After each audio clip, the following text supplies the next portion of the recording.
Queridos irmãos, bem-vindos de volta a mais um vídeo do nosso canal Café e Bíblia. Hoje, mais uma vez, estamos aqui para gravar mais uma aula da Escola Bíblica Dominical, lição de número 11, a 11ª lição desse trimestre de 2023. Estamos no terceiro trimestre e hoje, dia 10 de setembro, com o Dia Nacional de Missões. Temos aqui como tema desta lição, aliás, o título, Cultivando a Convicção Cristã. Se você não é inscrito no canal Café e Bíblia, não perca o seu tempo, faça já a sua inscrição, é gratuita, você pode se inscrever no nosso canal, não paga nada por isso. E você vai ter uma gama de vídeos aí a respeito da palavra de Deus, ensinamento da palavra. Nós temos podcasts gravados sobre divórcio, sobre casamento abençoado e outras temáticas também no nosso canal. Temos também lives, temos conteúdos, temos orações gravadas também.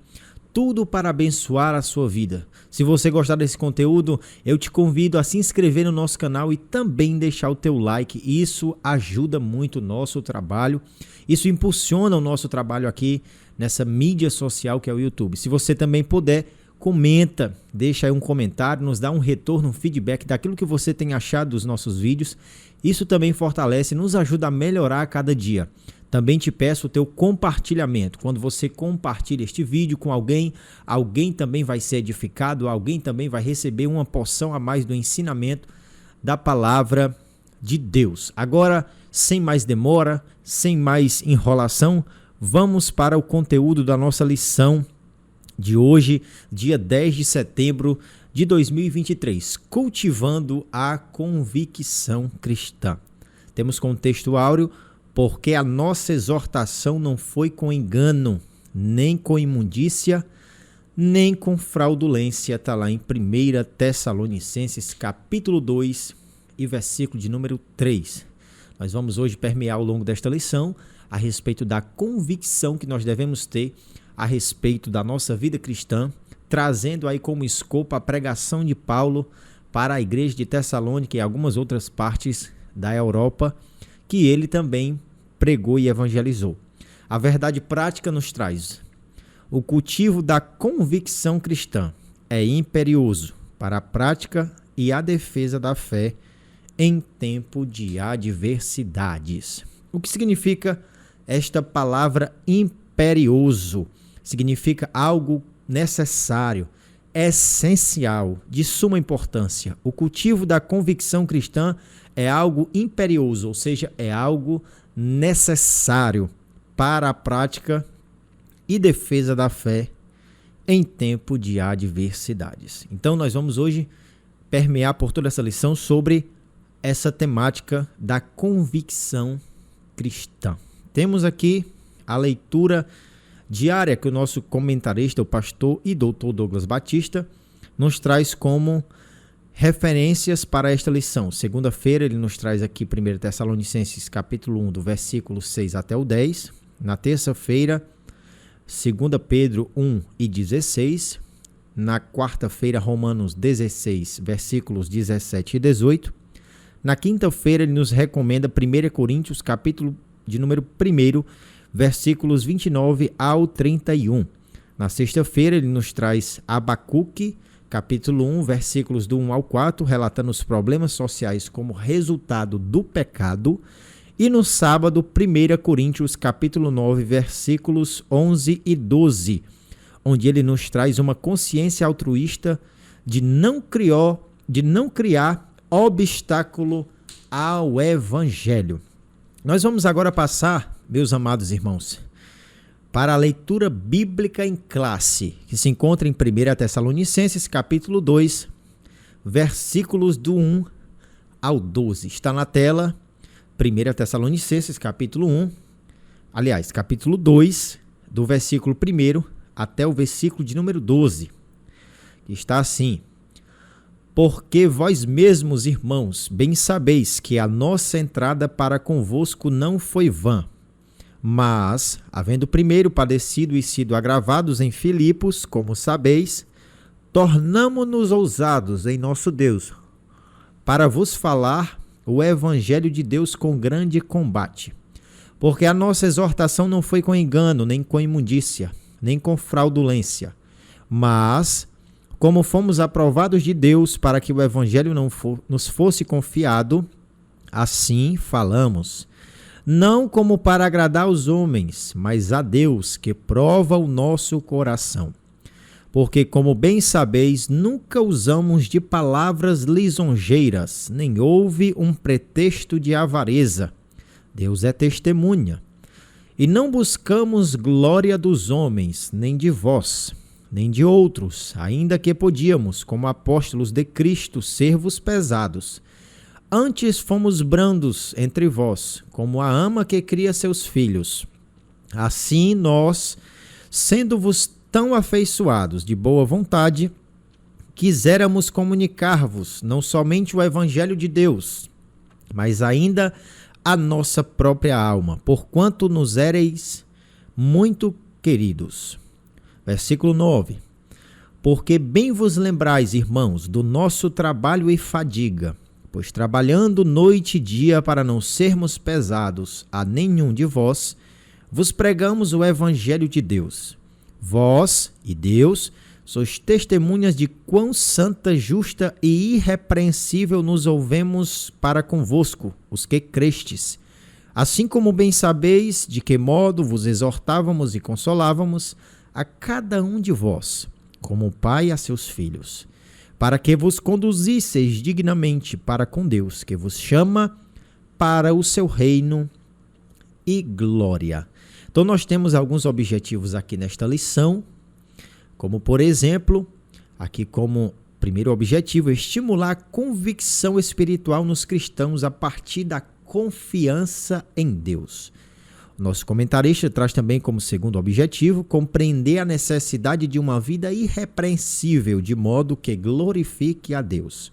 Em terceiro lugar, reconhecer que o amor sacrificial e o abnegado trabalho são essenciais para o crescimento do reino. Então, meu querido, já com essa passagem bíblica introdutória, nós damos início à nossa lição de número 11. Mas antes de adentrarmos a todos os pontos da lição, nós queremos trazer aqui uma importante observação quanto ao Dia Nacional de Missões. Você que ainda não faz missões, seja um contribuinte, seja um missionário. Missões se faz pregando, evangelizando, mas também se faz orando, intercedendo e também contribuindo e cooperando com aqueles que vão, com os mantimentos daqueles que precisam, porque o reino de Deus necessita de recursos financeiros para ser também propagado até outras nações, até os confins da terra. Então, missões se faz de 3 formas. Pelo menos essas 3 são as básicas: pregando, enviando, orando e contribuindo. Ou seja, alguns pregam, outros intercedem e outros contribuem. Então, faça missão de alguma forma na sua igreja local. Procure o seu pastor e diga a ele que você quer ser um cooperador nesta obra de missão, seja levando a palavra, seja orando e intercedendo no ministério da intercessão, ou seja, cooperando, contribuindo de forma financeira. Se você puder fazer das 3 formas, melhor ainda, o reino de Deus agradece. Vamos para a nossa lição, para a introdução da lição. Diante das incertezas atuais e dos ataques às doutrinas bíblicas, é indispensável ao crente cultivar uma profunda convicção cristã. Não cabe ao salvo esmorecer em meio às tribulações, mas prosseguir confiante pelo prêmio da soberana vocação. Nesta lição, estudaremos os aspectos espiritual, moral e social que formam a convicção de nossa fé cristã.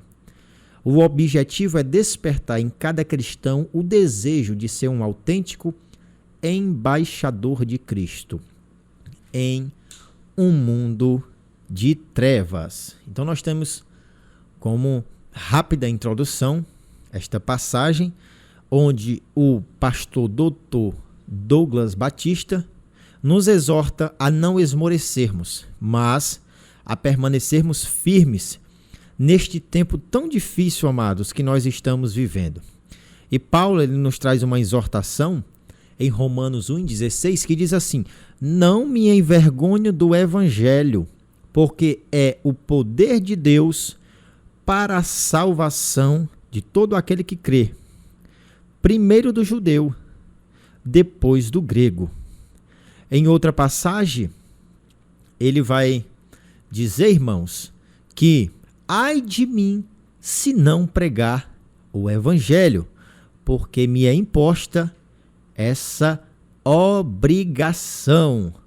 Então, amados, nós temos que, com todo o anseio, desejo, vontade e ímpeto, levar a palavra, mas também não esmorecer. O pregador, o arauto, aquele que prega a palavra, que leva o evangelho, tem momentos da sua vida que ele também esmorece. Nós temos que deixar bem claro que pessoas que fazem a obra, pessoas que são chamados, e olha que todos nós somos chamados por Deus, mas todos nós passamos por aflições. O pastor, o evangelista, o presbítero, o diácono, o auxiliar, o obreiro, o bispo, dependendo da denominação, enfim, todo aquele que faz a obra de Deus, ele padece tribulação, ele passa por dificuldades. O apóstolo Paulo foi um servo de Deus, implantou igrejas, pregou o evangelho em vários países, mas nem por isso ele deixou de sofrer. Pelo contrário, ele sofria duras perseguições, mas mesmo assim, ele não esmoreceu. Nós vamos ver na lição o quanto que ele batalhou e cultivou a sua convicção diante de tanta tribulação.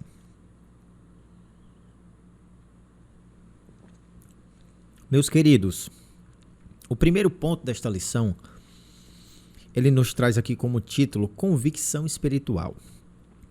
A palavra do Senhor nos diz poder do Espírito com o primeiro sobreponto ou o primeiro tópico do primeiro ponto. Diz assim o nosso comentarista: por orientação divina, o evangelho foi proclamado na Europa. Paulo teve uma visão em que um homem lhe dizia: passa a Macedônia e ajuda-nos. A partir dessa revelação, a mensagem da cruz foi anunciada em Filipos e depois em Tessalônica. O apóstolo deixa claro que o evangelho não foi pregado com mero discurso racional, mas, sobretudo, em poder no Espírito Santo e em plena convicção. Nesse caso, o evangelho foi ministrado com ousadia no poder do Espírito, de modo que resultou na salvação e libertação dos tessalonicenses. Assim, podemos afirmar que, na ausência de convicção espiritual, a palavra de Deus é reduzida a mero intelectualismo humano e seu resultado é ineficaz na transformação de vidas. Vejamos Mateus capítulo de número 7, versículo 29. O nosso Senhor Jesus, ele não pregava como os doutores da lei, como os mestres da lei. A palavra do Senhor nos diz em Mateus 7, 29, ele não era como os mestres da lei. Pelo contrário, ensinava com a autoridade dele mesmo, na nova tradução da linguagem humana. Então nós temos na NTLH a palavra do Senhor afirmando que Jesus não pregava como os mestres da lei. Uma palavra sem vida, uma palavra vazia, mas com autoridade que vinha dele mesmo.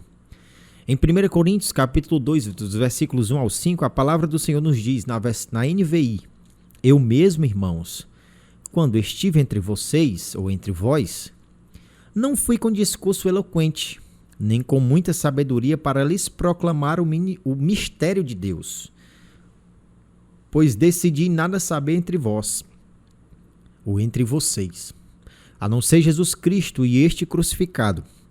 E foi com fraqueza, temor e com muito tremor que estive entre vocês. Minha mensagem e minha pregação não consistiram de palavras persuasivas de sabedoria, mas consistiram de demonstração do poder do Espírito, para que a fé que vocês têm não se baseasse na sabedoria humana, mas no poder de Deus. Olha, que palavra tremenda.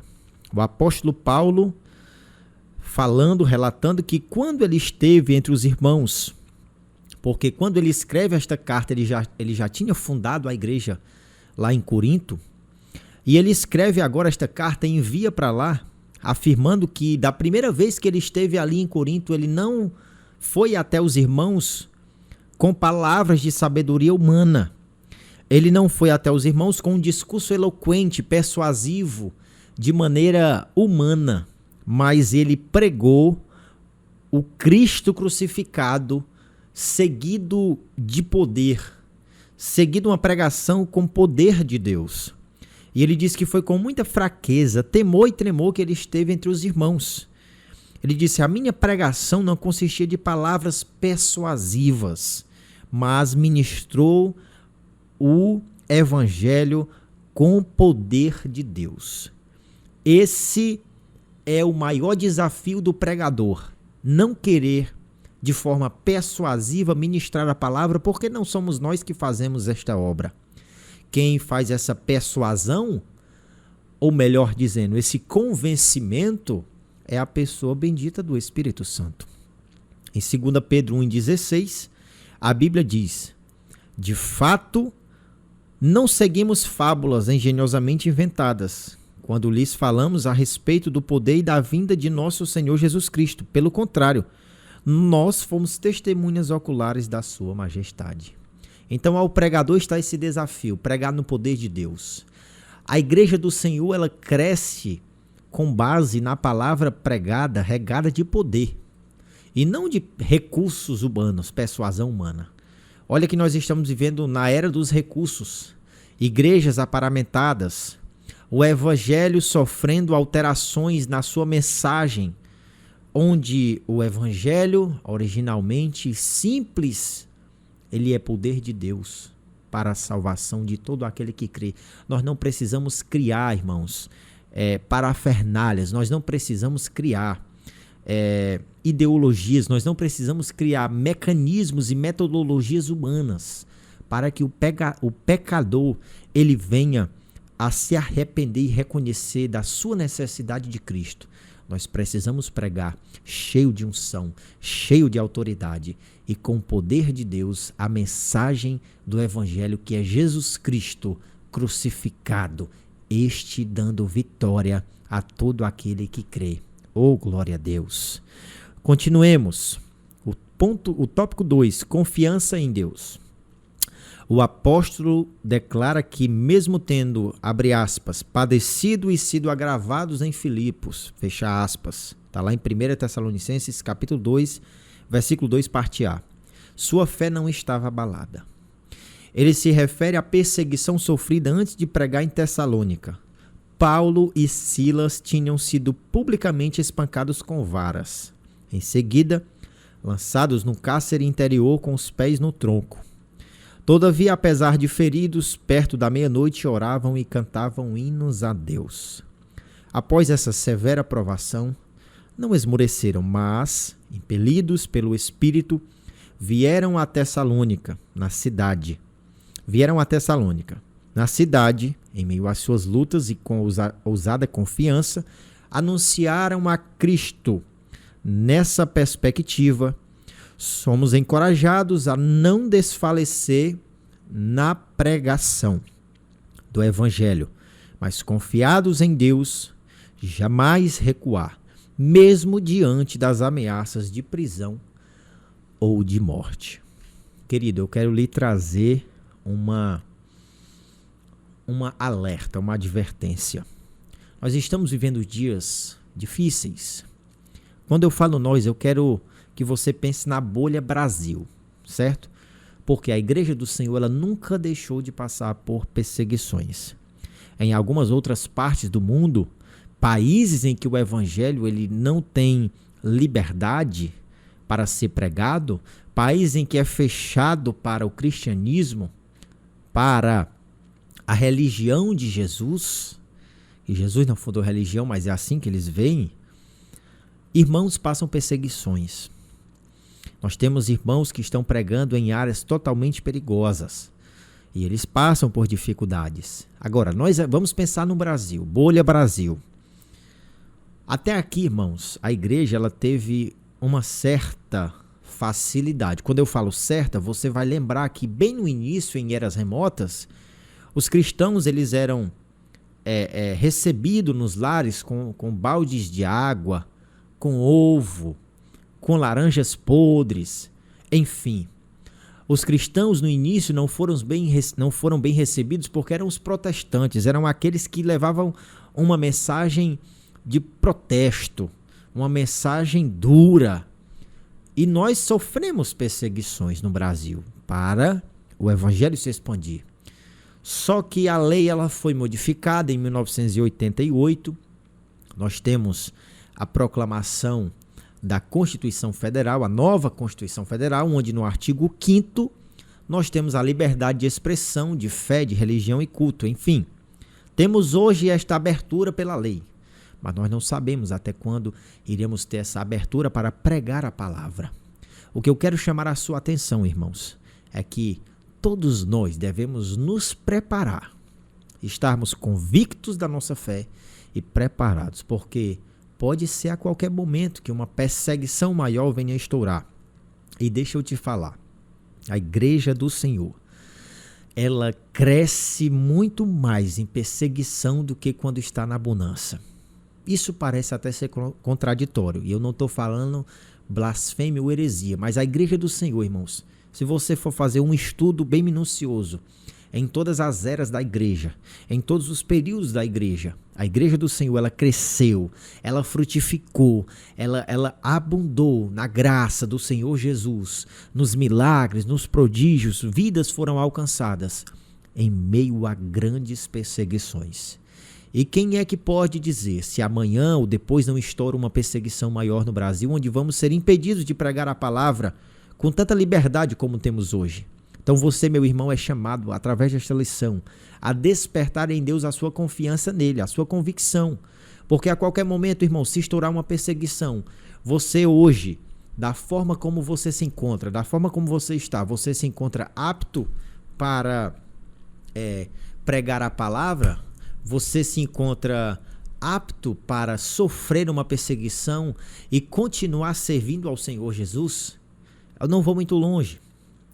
Há 2 anos atrás, não foi uma perseguição física, nem espiritual, aparentemente, mas uma enfermidade que assolou o mundo. Quantos irmãos não esfriaram? Quantos irmãos não desvaneceram? Quantos irmãos não desfaleceram na pandemia do Covid-19? E muitos ainda hoje não retornaram. Muitos ainda hoje não voltaram ao convívio da igreja. Ainda estão na caverna. Ainda estão alojados em suas casas, ainda com medo, atemorizados. Talvez você conheça alguém que, embora tenha voltado para a igreja, mas não é a mesma pessoa. Não é o mesmo irmão, não tem mais força para buscar. A pandemia veio e levou suas forças. Por quê? Faltou convicção cristã. Faltou firmeza. Faltou perseverança. E aí foi uma enfermidade. Agora imagine se é uma perseguição. Se levanta uma perseguição no Brasil contra aqueles que pregam a mensagem do Evangelho de Jesus Cristo. Imagina quantos irmãos, talvez você que me assiste, talvez eu mesmo na condição que eu estou hoje, eu não sei. Será que eu estou apto? Será que você está apta ou apto a passar por uma perseguição? Irmão, vamos perseverar. Vamos ter convicção na fé que nós cremos e proclamando, porque até aqui foi muito fácil. Uma discussãozinha em família, quando eu falo discussão, alguém que fala da sua fé, alguém que desdenha da sua fé, isso não é perseguição. Agora imagine uma perseguição levantada por poderosos nesse país. Você está disposto a passar por essa perseguição para não negar o evangelho e a fé? Temos homens de Deus se levantando, colocando a cara a tapa e dizendo: nós estamos aqui como igreja do Senhor, para sofrer, se for o caso, a perseguição. Então, convicção, porque o apóstolo Paulo, lá amarrado no tronco, ele juntamente com Silas, estava lá, clamando, orando, louvando ao Senhor, Um grande terremoto abalou o cárcere. Oh, glória a Deus! Estejam, irmãos, preparados. Estejam, meus amados irmãos, prontos, porque a qualquer momento pode se levantar esta perseguição. Mesmo nós servindo a Deus, não estamos ilesos a isso, né? Não estamos imunes totalmente a isso. O tópico 3 do primeiro ponto, fidelidade na pregação. Nós temos fidelidade na pregação como tópico 3 do primeiro ponto. O apóstolo dos gentios assegura que o evangelho anunciado em Tessalônica não foi com engano, nem com imundícia, nem com fraudulência. Mostra que a doutrina cristã não procede de fábulas inventadas, condutas imorais ou de artifícios para seduzir as pessoas a crerem em mentiras. Ao contrário, Paulo declara que o evangelho é de Deus e que o próprio Deus o comissionou como arauto, não como para agradar os homens, abre aspas, mas a Deus que prova o nosso coração. Fecha aspas, está lá em 1 Tessalonicenses, capítulo 2, versículo 4, parte B. Continuando. Dessa forma, o propósito do apóstolo não era o de satisfazer seus ouvintes com falsos discursos.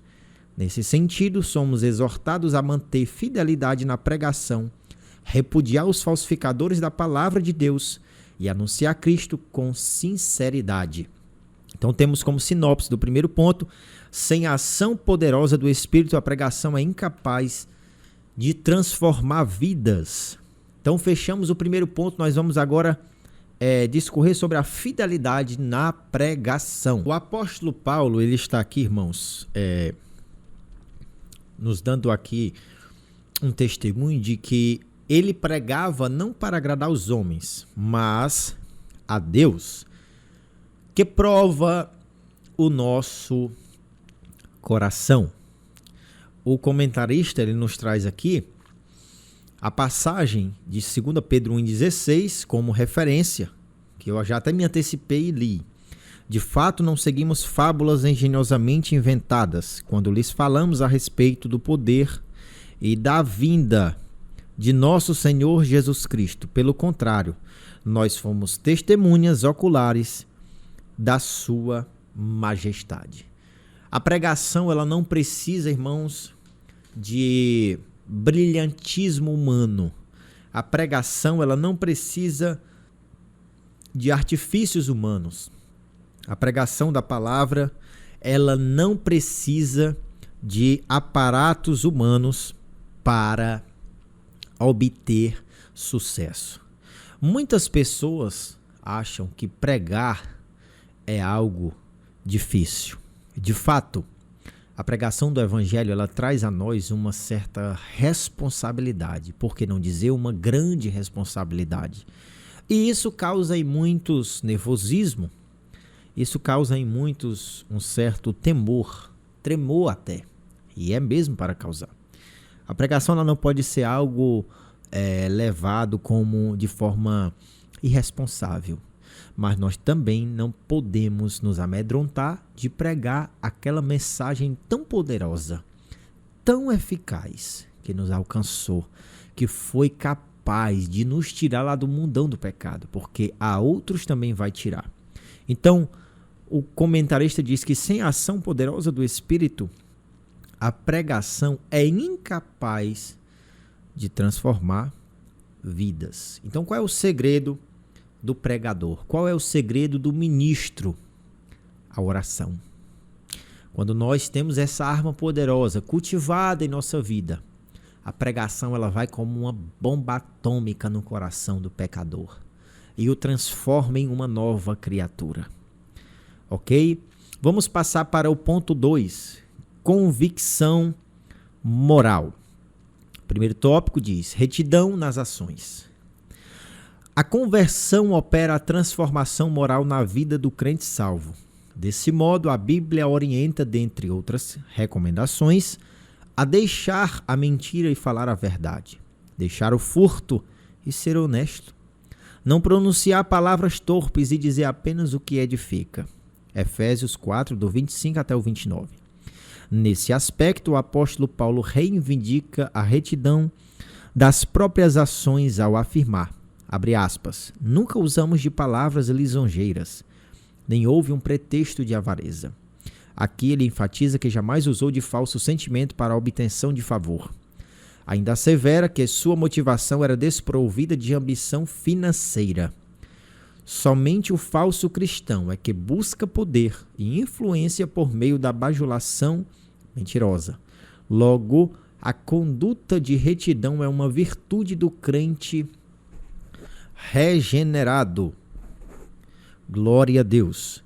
Colossenses 3:23, a Bíblia diz assim, tudo o que fizerem, façam de todo o coração como para o Senhor e não para os homens. Quando o apóstolo Paulo fala aqui tudo o que fizerem, ele fala de coisas grandes, mas também fala de coisas triviais, coisas pequenas.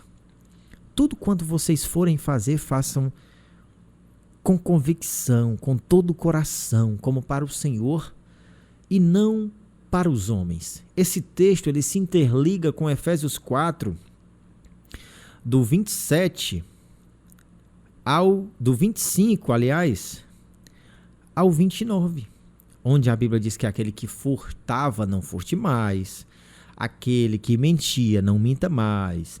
A Bíblia também orienta a não dar lugar ao diabo. A Bíblia também orienta quando nós ficarmos irados nós não pequemos, a apaziguar a nossa ira antes que o sol se ponha. A Bíblia também orienta a não sair da nossa boca nenhuma palavra torpe. E o tópico aqui fala de retidão nas ações. O crente salvo, irmãos, convicto na pessoa de Jesus, ele tem convicção da fé que ele professa, da fé que ele sustenta, da fé que ele crê. Ser cristão e não demonstrar, não esboçar uma transformação de vida é algo totalmente contraditório com aquela fé que nós professamos. Já imaginou? E você deve conhecer alguém assim, que é cristão, se professa um salvo, se manifesta como salvo, diz ser salvo, está no convívio da igreja, aceitou Jesus, permanece na igreja, participa dos trabalhos, participa de campanhas, participa da obra missionária, do reino de Deus, das orações, das cruzadas, dos evangelismos, mas é uma pessoa que vive falando palavras torpes, vive enganando, mentindo. Será que esse irmão, esta irmã, é realmente convicto da fé que ele professa? Porque a palavra do Senhor nos diz em 2 Coríntios capítulo 5 e versículo 17. Portanto, aquele que está em Cristo, nova criatura é. As coisas velhas já passaram, eis que tudo se fez novo. Como pode alguém estar em Cristo e continuar praticando as mesmas coisas velhas do passado? É ou não é algo totalmente contraditório? Então nós temos que ter muito cuidado com a nossa conduta, com a nossa retidão, ok? O tópico 2 nos diz reputação ilibada. Considera-se portadora de reputação ilibada a pessoa de reconhecida idoneidade moral. Veja como Paulo avalia sua reputação com esta frase, abre aspas, não buscamos glória dos homens, nem de vós, nem de outros, fecha aspas. Isso indica que o apóstolo não trabalhava no reino em busca de reconhecimento humano. Essa postura foi adotada por ele em todo o lugar, demonstrando a coerência e a integridade de seu apostolado. Ele não procurava obter vantagens e nem honra, em parte alguma. Aos Coríntios escreveu que o crente deve gloriar-se no Senhor e não em si próprio. A conclusão é clara. Os que aspiram fama e prestígio caem em tentação e maculam o evangelho. Nosso viver deve glorificar a Deus. A Ele seja a glória na igreja e em Cristo Jesus para sempre.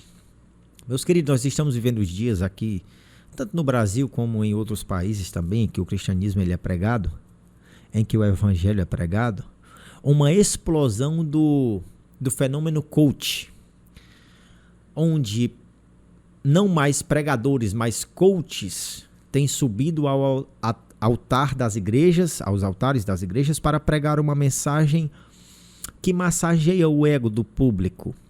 Muitos destes impõem um cachê altíssimo. Nós tivemos agora recentemente no Brasil um caso de uma pregadora jovem, que eu não citarei o nome dela aqui por questão de ética, nós estamos numa aula de EBD, mas uma pregadora jovem que sofreu um cancelamento de agendas após ela ter ido pregar no aniversário de uma pessoa que se manifesta como gay. Tudo bem, eu não quero entrar nesse detalhe, mas o que acontece logo em seguida? Após receber alguns cancelamentos, ela vem ao público chorando, pedindo perdão, por conta das suas agendas estarem sendo canceladas e tal. Logo em seguida, esses 2 episódios, ela aparece novamente em público, indo pregar numa igreja, se não me falha aqui a memória, em Belém do Pará, onde ela foi recepcionada por uma multidão que estava ovacionando, aplaudindo e gritando o nome dela. Meus amados, essas coisas acontecem e incha o ego do pregador.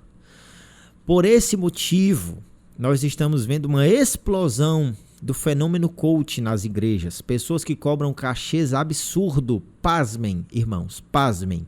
Eu não vi, mas eu ouvi de uma irmã que ela estava em uma determinada igreja se aprontando para ir ouvir a palavra de Deus, cultuar naquela determinada igreja, e ela soube que o ingresso para entrar na igreja era R$70, porque estava lá nessa noite para pregar uma pregadora X, que é muito famosa aqui no Brasil.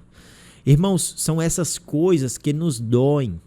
São essas coisas que a igreja precisa filtrar. O pior disso tudo é que tem pastores, tem líderes que estão apoiando estas pessoas que estão cobrando uns cachês aí absurdo para pregar nestas igrejas.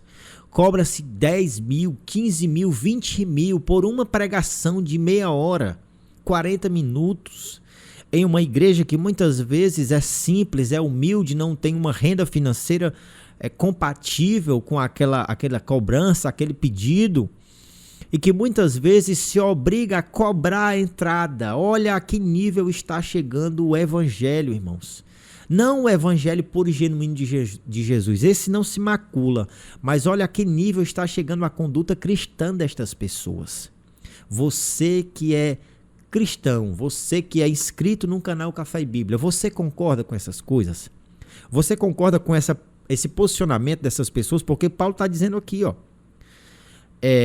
que ele, quando foi à igreja de Corinto, ele nunca usou de palavras lisonjeiras, nem houve um pretexto de avareza.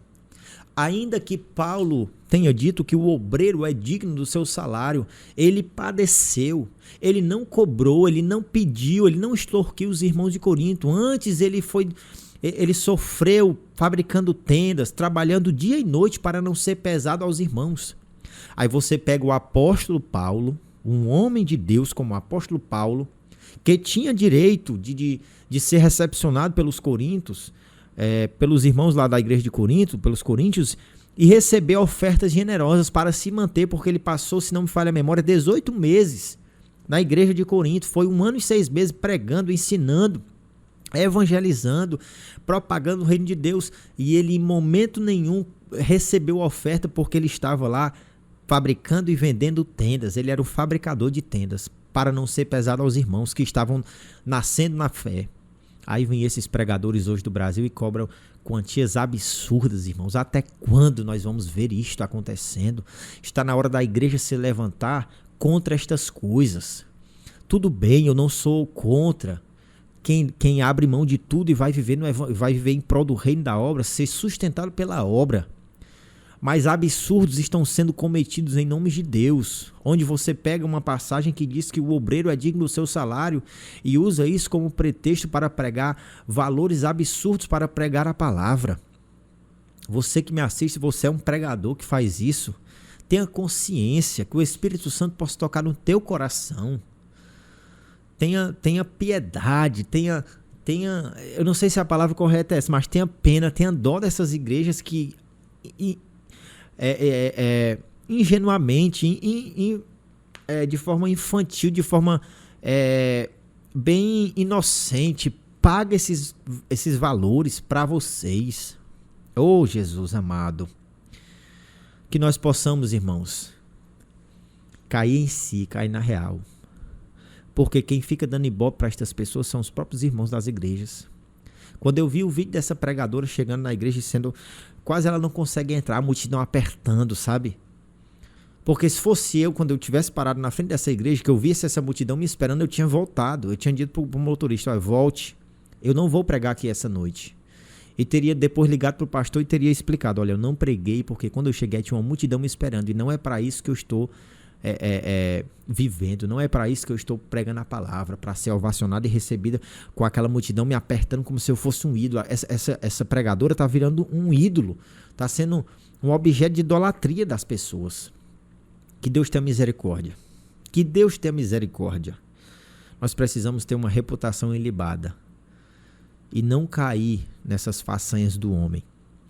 O tópico 3, vida irrepreensível. O adjetivo irrepreensível denota uma conduta que não pode ser censurada. Nesse contexto, o apóstolo invoca a Deus e a igreja em Tessalônica como testemunhas de sua postura, santa, justa e irrepreensível. Essas designações implicam obediência nas questões morais, atitude de retidão exemplar e conduta sem motivo algum de reprovação. Denota um padrão de comportamento para com Deus, para com os homens e para consigo mesmo. Ciente da influência que sua vida exercia sobre os fiéis, o apóstolo diz, abre aspas, para vos dar em nós mesmos exemplo, para nos imitardes, fecha aspas. Assim, o grau de comprometimento adotado pelo crente com os valores do reino é o reflexo do nível de sua comunhão com Deus. Olha aí, o grau de comprometimento adotado pelo crente com os valores do reino é o reflexo do nível de sua comunhão com Deus. Então, o que é que nós podemos dizer? Que essas pessoas não estão tendo comunhão com Deus. Quando a gente tem comunhão com Deus, Deus, ele é o nosso sustento. Com isso, irmãos, eu não estou querendo dizer que aquele que prega, aquele que faz a obra não deva receber uma oferta, uma ajuda financeira ou até viver de oferta. Eu espero que quem me assiste não tire conclusões erradas daquilo que eu estou querendo ministrar aqui para vocês. A oferta, a ajuda de custo, a oferta para aquele que faz a obra é algo pregado aqui na palavra, é algo explicado, é algo taxativo nas cartas de Paulo. O obreiro é digno do seu salário. Ele mesmo, ele vai levantar um comentário a respeito da igreja de Filipos, que lhe enviou uma oferta generosa. E quando aqui fala que o grau de comprometimento adotado pelo crente com os valores do reino é o reflexo do seu nível de comunhão com Deus, é que quando nós estamos no nível de comunhão grande com o Espírito Santo e com Deus, nós temos um comprometimento com os valores do reino. E quais são os valores do reino?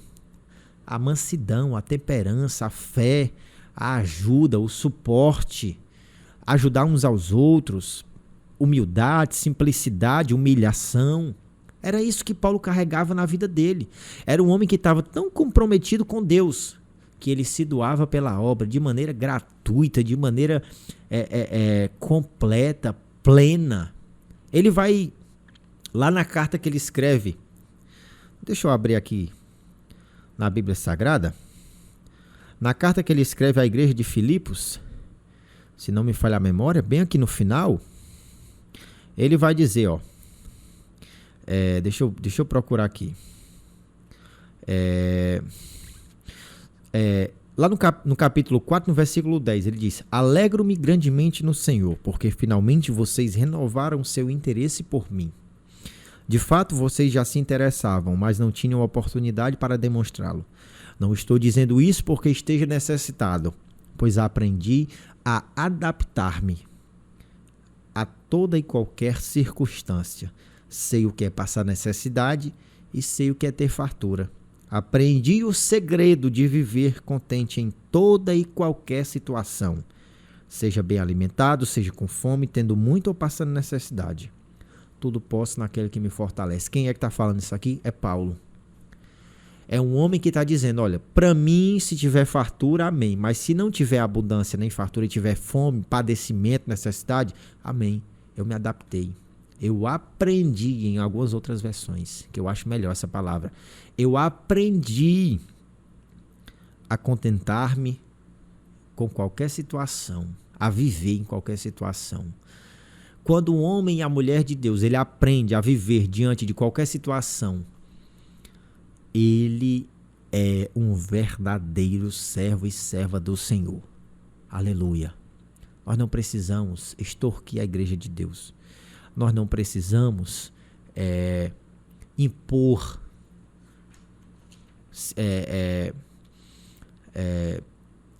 algumas situações e impor condições para fazer a obra. Se nós não quisermos fazer a obra, a Bíblia diz que o Senhor Jesus, ele diz assim, olha, até essas pedras clamarão. Se vocês se calarem, essas pedras clamarão.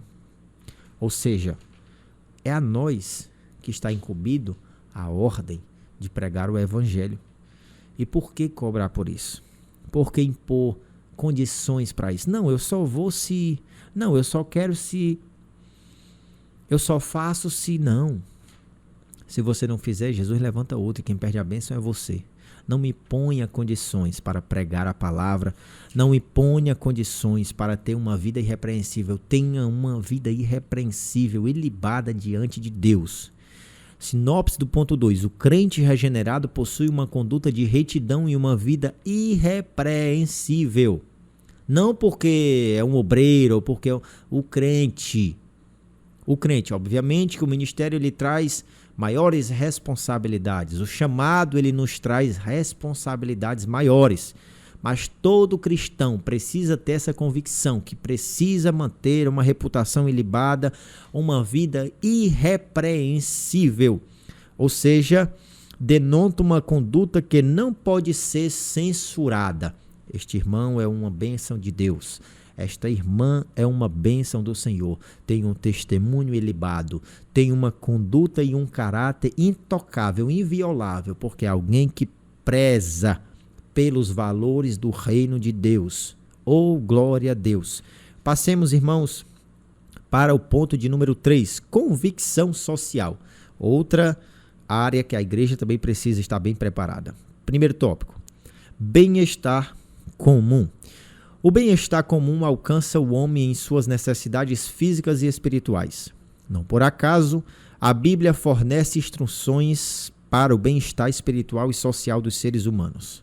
O papel da igreja é o de proclamar o evangelho e aliviar o sofrimento, promovendo o bem-estar social entre os irmãos. Abacuque registra que os problemas sociais de sua época resultavam do pecado, tais como inversão de valores, violência e injustiças. Assim, o mal social tem origem no pecado. Ciente disso, o apóstolo Paulo escreve, abre aspas, quiséramos comunicar-vos não somente o evangelho de Deus, mas ainda as nossas próprias almas, fecha aspas. Esse sentimento é comparado ao cuidado de uma mãe que se preocupa e protege os filhos. Também é equiparado ao procedimento de um pai amoroso que se interessa pelos problemas dos filhos. Era assim que Paulo encorajava, confortava e servia de exemplo à igreja. Nessa direção, o dever cristão engloba a moral e o social. A dedicação exclusiva de uma parte em detrimento da outra não retrata o evangelho de Cristo. Então, o evangelho de Cristo ele é pregação, mas ele também é cuidado. Quando a Bíblia diz que Paulo ele comunicava a sua própria alma, significa que ele estava totalmente entregue à obra que ele estava fazendo. Ele diz: esquecendo-me das coisas que para trás ficam, prossigo para o alvo. Ele se doou pela causa do evangelho. Quando você se doa pela causa do evangelho, a sua atitude não é somente de pregar. Você prega, mas você também cuida. Paulo, ele cuidava dos filhos espirituais como uma mãe cuida de um filho natural, de geração. Como um pai ama e zela pelo seu filho e se preocupa com ele, com os problemas que ele tem. Então, nós devemos entender que o crente, o cristão, ele deve se entregar pela causa do evangelho. Ele deve, irmãos, colocar a sua vida à disposição do evangelho, não somente para pregar, mas pelo bem-estar do outro. O crente, ele não vive, o sentido da sua existência não é para o seu próprio bem social, para o seu próprio bem físico, estrutural, social, espiritual, embora ele precise se preocupar com estas coisas também. Mas ele vive em prol do outro, ele vive em prol da vida do outro. A Bíblia diz que os apóstolos, eles queriam, por exemplo, Tiago e João, eles pediram a Jesus: quando o Senhor tiver entrares no teu reino, nos coloque um à esquerda, o outro à direita, perto do Senhor. Ele disse: olha, o maior dentre vós será como aquele que serve. Vocês precisam servir, porque o Filho do Homem não veio para ser servido, mas para servir. Então sejam assim vocês também. Nós precisamos servir, irmãos. Servir à igreja, servir aos irmãos. Esse também é um atributo do cristão genuíno e salvo por Jesus. O segundo tópico diz: dedicação altruísta. O apóstolo se dedicou com profundo altruísmo na pregação do evangelho. Apesar do direito inerente ao seu apostolado, ele decidiu nada receber, ainda que podíamos, como apóstolos de Cristo, servo-vos pesados. Assim sendo, para prover o necessário sustento, o apóstolo valeu-se de seu ofício de fabricante de tendas, aquilo que eu já tinha falado, né? Acerca disso, recordava aos irmãos do seu trabalho e fadiga, pois trabalhando noite e dia para não sermos pesados a nenhum de vós.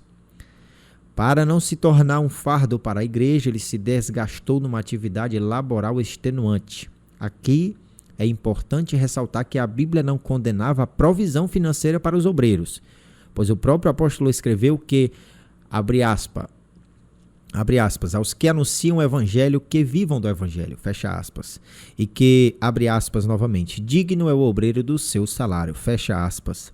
Assim, ele explica que não usou dessa justa prerrogativa porque conhecia a extrema pobreza da igreja de seu tempo, que suportou as restrições financeiras para não criar obstáculo ao evangelho, e que tudo fez para ganhar o maior número possível de almas.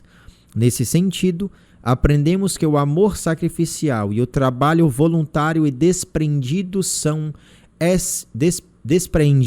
essenciais para o crescimento do reino e devem fazer parte de uma profunda convicção cristã como contraponto claro ao espírito da Babilônia, que é o oposto do altruísmo cristão. A sinopse nos diz: a convicção social presente na vida de Paulo era um exemplo para a igreja. E como conclusão desta lição, Paulo foi submetido a uma série de provações durante o seu ministério. Não obstante, ele nos deixou exemplo de intensa convicção de nossa eleição em Cristo. Destacam-se sua convicção espiritual resultante do poder do Espírito, sua convicção moral como reflexo do temor a Deus, e sua convicção social demonstrada pela abnegação em servir. Ratifica-se que, em nossos dias, carecemos dessa firme convicção em defesa dos interesses do reino de Deus na terra. Então, como último tópico aqui do terceiro ponto, nós devemos nos dedicar de maneira altruísta à igreja de Deus. O próprio apóstolo Paulo, ele não reivindicou esse direito, porque conhecia a extrema necessidade da igreja, até mesmo para que a igreja crescesse no evangelho e na sua graça, crescesse na convicção daquilo que eles tinham aderido, que é a fé, o propósito de Deus para todo aquele que crê. E aí, mais uma vez eu trago aqui à tona. Você que é homem e mulher de Deus, não coloque condições. Não coloque dificuldades para fazer a obra, porque o Senhor cuida. Quando Ele chama, Ele zela pelo seu chamado, Ele cuida. Quando você se propõe a executar, a fazer aquilo que o Senhor te ordena e te chamou para fazer, não precisa você colocar condição, meu amado. Deus abre portas, Deus te honra. Se Deus quiser te honrar, Ele te honra sem você abrir sua boca para pedir nada e nem para impor nada. Porque aqueles que fazem isso pagarão um alto preço. Colocar condições para fazer a obra de Deus não é algo saudável para a sua vida espiritual. Isso é um laço do inimigo. Porque o próprio apóstolo Paulo, aquele que dedicava a sua vida inteiramente, integralmente à pregação do evangelho, viajava longas distâncias, andava de barco, sofria naufrágio, sofria tempestade, sofria fomes, frios, perigos de rio, solidão, abandono. Ele nunca colocou empecilho algum para pregar o evangelho. Pelo contrário, ele tinha prazer de padecer pelo evangelho. Então nós precisamos ter esse sentimento altruísta, tanto pelo evangelho, pela causa, pelo reino de Deus, como para com o outro. Que Deus te abençoe. Foi mais um vídeo, mais uma aula do nosso canal Café e Bíblia aqui na nossa 11ª lição do terceiro trimestre da EBD de 2023. Que Deus possa te abençoar. Nós nos vemos no próximo vídeo. Que Deus possa ter falado ao teu coração. Se você está acompanhando esse conteúdo e ele está sendo uma bênção na sua vida, comenta aí para mim ver. Comenta aí para mim saber que realmente nós estamos trazendo um trabalho que eu tenho certeza que está gerando frutos, mas eu quero o teu feedback. O que é que eu preciso melhorar? Estou falando muito rápido? A aula está sendo rápida? A lição está sendo rápida? Dessa vez eu não sei se vai ser possível colocar aqui todas as referências na tela, todos aqueles slides que nós colocamos, estamos com o tempo bem resumido, mas da próxima vez vamos tentar trazer a aula completa aqui com as visualizações para vocês, tá bom? Com os recursos visuais. Que Deus te abençoe em nome de Jesus. Amém.